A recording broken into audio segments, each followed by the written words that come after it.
Let's learn how the transition to a circular economy will enable the UAE to unlock new sustainable economic opportunities that will help the nation become stronger, more resilient, and more prosperous following the disruptions caused by the pandemic. I'm pleased to introduce Madhumohan S, Chief Innovation Officer of Environment Solutions at Dulsco. Thank you. Where should we start? Yeah, okay. Anyway, so this is a very, very important topic at this point of time globally, because if you really look at it, some of the earlier speakers have already talked about how the entire natural resources has been sort of ravished in the past 50 to 100 years after the Industrial Revolution. And I'm sure that most of you would have heard about this Earth Overshoot Day. At this point of time, it's already in August, which means that in about 8 months in a year, we are already consuming what the Earth can regenerate in 12 months. So this is the way the whole thing is, going all over the world. So it's very, very essential and important that even UAE, which is actually leading in this part of the world in terms of their approach towards sustainability and all sorts of other developmental activities, is also leading this particular area in this part of the world. So if you're looking at the circular economy policies of UAE, of course, just to give a little bit of background, I'm from Dulsco. We are one of the largest waste management companies in the UAE, 100% locally owned company, so highly committed to look at what we could do to this, into this entire sustainable vision of the country, and also align ourselves to whatever the whole nation is wanting to move ahead with. So if you're looking at the circular economy policy, what has been recently announced, the main mantra behind that policy is you try to do more and better with less. So that's the main theme of this circular economy policy. And why? If you really look at it, of course, as an expat, I've been in this country for more than 22 years, and I've spent a lot of time in Abu Dhabi and now in Dubai, and I've seen how this entire country has grown over these years. And if you look at maybe 2 decades back, with a population of around 2.5 million, today we are close to 10 million plus, which means this growing population, which has almost grown 5 times, has also to be dependent completely on a very fragile ecosystem. If you look at our water resources, it's 100% from desalination. If you look at any other sort of conditions which has been established here for living, it's highly artificially sustained. So we can't afford to just waste all these limited resources, and we have to see how best we can. So this is where this entire policy has been aimed at, to see that we start realizing it and looking at it in a very proper manner. So if you look at from that perspective, the circular economy policy of UAE is also in line with the UN Sustainable Development Goals. If you look at UN SDG 12, it talks about sustainable production and sustainable consumption. So that's the same theme on the basis of which UAE has also started to look at how to encourage and control this entire environmental destruction.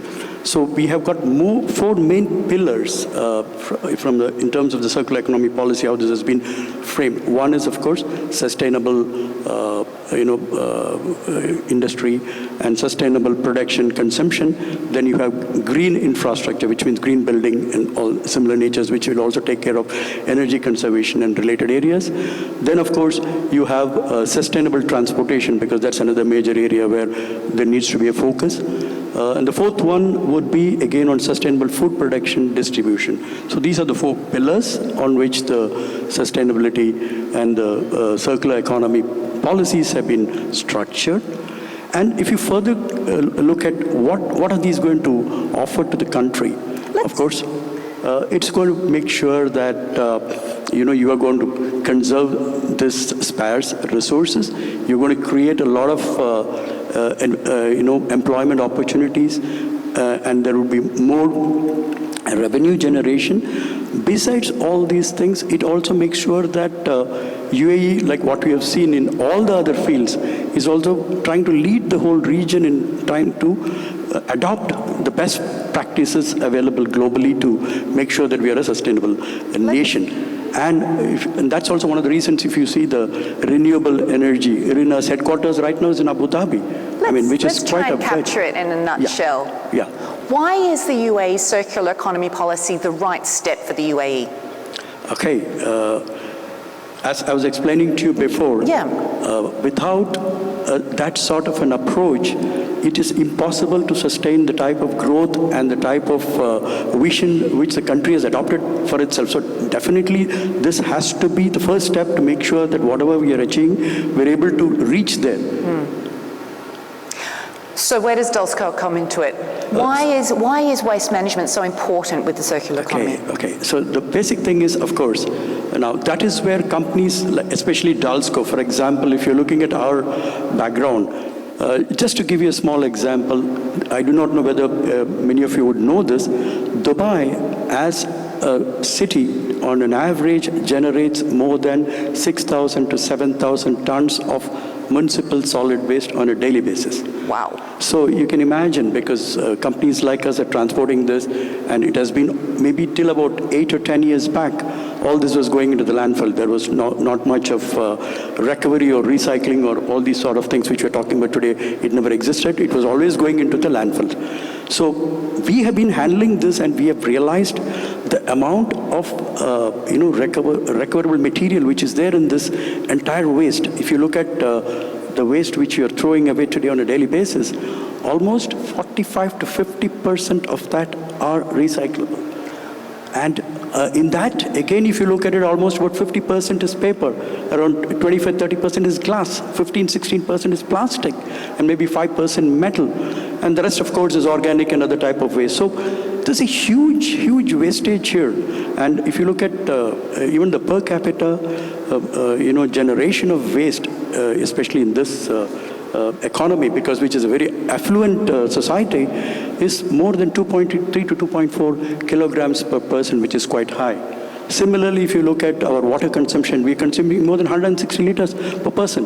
And you have to understand, this entire water is completely made out of your desalinated resource. So you need to make sure that you are addressing all these very, very carefully to make sure that your future is sustainable. How important is it working with consumers or producers of waste as opposed to working with corporates, collaborating? Do you weigh these up? How do you balance? Yes, because if you see, as far as waste is concerned, it's a response. See, let me put it the other way. For example, at the end of the day, we are into a specific service sector, which is again an industry. Now, for any industry, unlike a waste management sector, for example, I want to start something in Abu Dhabi or Dubai, I come and talk to the authorities, they give me a piece of land, I decide, I discuss, I find my raw material, I come and invest. But waste is not something like that, because unless there is a complete collaborative effort from the society, I will not be able to get my raw material to do whatever I want to do with it. And that's where companies like us, for example, why I was quite excited when I joined Dulsco was because I realized that we are collecting a lot of waste. So now for us, it is to see how best do we then are in a position to handle this waste, treat this waste, and generate value adds, revenue both for the organization, but at the same time making sure that you are taking care of a problem in the society. So the society has to play a major role, and that is where, if you look at in the past 6-7 years, over the years, if you see like companies like us, we have had this in Dubai, the My City, My Environment program, where we have started putting two bin system, encouraging households to start segregating waste. put all the recyclables in one, put the food waste in the other one. Then we have been taking it and then trying to process it, separate out these recyclables. So I remember in 2014 when we started this program in the Jumeirah area, we were hardly getting 1 ton per day of recyclables. Today, we are getting more than 25 to 30 tons, so which is a huge leap because there has been a lot of awareness, there has been a lot of involvement of the society. This is as far as the public is concerned. Now, if you're looking at industry, that's another different ball game altogether. So there, it can be much more regulated. There are more policies in terms of the regulatory authorities. For example, I remember when I came to the UAE in '97. At that time, there was hardly anything in terms of, we had something called Emirates Wildlife Agency. There was no environmental agency. There was no, regulatory authorities to make sure that you take care of all these environmental angles. But today, if you see, there's a Ministry of Environment and Climate Change. If you go to every emirate, you have departments which are completely handling this. If you go to Abu Dhabi, you have Tadweer. The same thing in Dubai municipality here. You go to all the northern emirates. It's completely a different ballgame because the government and the authorities have realized that this is what is needed, and that's what is happening today. There are so many things that I want to ask you here about collaboration, but I know that everyone out there will be interested in hearing about your collaboration with Expo 2020. Tell me about Dulsco's involvement in Expo 2020 Dubai. Of course, Expo 2020 again, as you know, is one of the most high-profile, events which is going to come up. And actually, we are lucky enough to be a partner with Expo on this. So one of the main themes of Expo is also to make sure that 85% of the waste from Expo has to be diverted away from landfills. Now, it is a very, very, ambitious target. But of course, the way, if you see every single activity which has been taken up in this country, the benchmark is quite high, and we always try to achieve it. So Dulsco also, we have been trying to work very closely with the authorities to see that we address every single element of the potential waste which are coming up in Expo, and we try to see how do we make sure that it doesn't go into the landfill. So we have set up a couple of processing units. In fact, we've got a very huge MRF facility now, which will ensure that most of these recyclables which are coming, if you look at Expo, also you would have seen the way the bins have been designed, because again, education is a big challenge when you want to have the public participating in these things, because unlike other part of the world, UAE it's basically a melting pot of more than 150 nationalities. So the question of the thought of recycling, or the thought of what is, how to recycle, it varies from person to person depending upon the country from where they're coming from. Let me guess, you're getting the children involved. They're teaching the parents. Yes. That's of course, education. So education starts from the schools. So naturally, we have been involved a lot with students, with the school children. And even if you look at, in terms of some of the schemes which have been discussing with the municipalities, is try to see how can we make sure that we have all these, because today, for example, the children are using laptops, and so there's one suggestion which we've been discussing with the municipality. We create a unique ID for every school through the municipality. And then what happens is enroll every kid on that, and then you start giving them these recycling cards or something like that, so that when they go and dispose material, they get some points. And then they can keep, and that encourages them, that sort of gives them a lot of, and once you sort of get a kid into the system, automatically you are having the family involved. So it's a very, very interesting way of approaching the whole thing. These are things which we are working on. Amazing. I think if there's one thing that all of us can take away from this, it's doing more and better with less. I think every single professional out there will value that. Thank you so much for your time today. That's all we have time for. Thank you. Everyone, Madhumohan S, Chief Innovation Officer, Environment Solutions at Dulsco.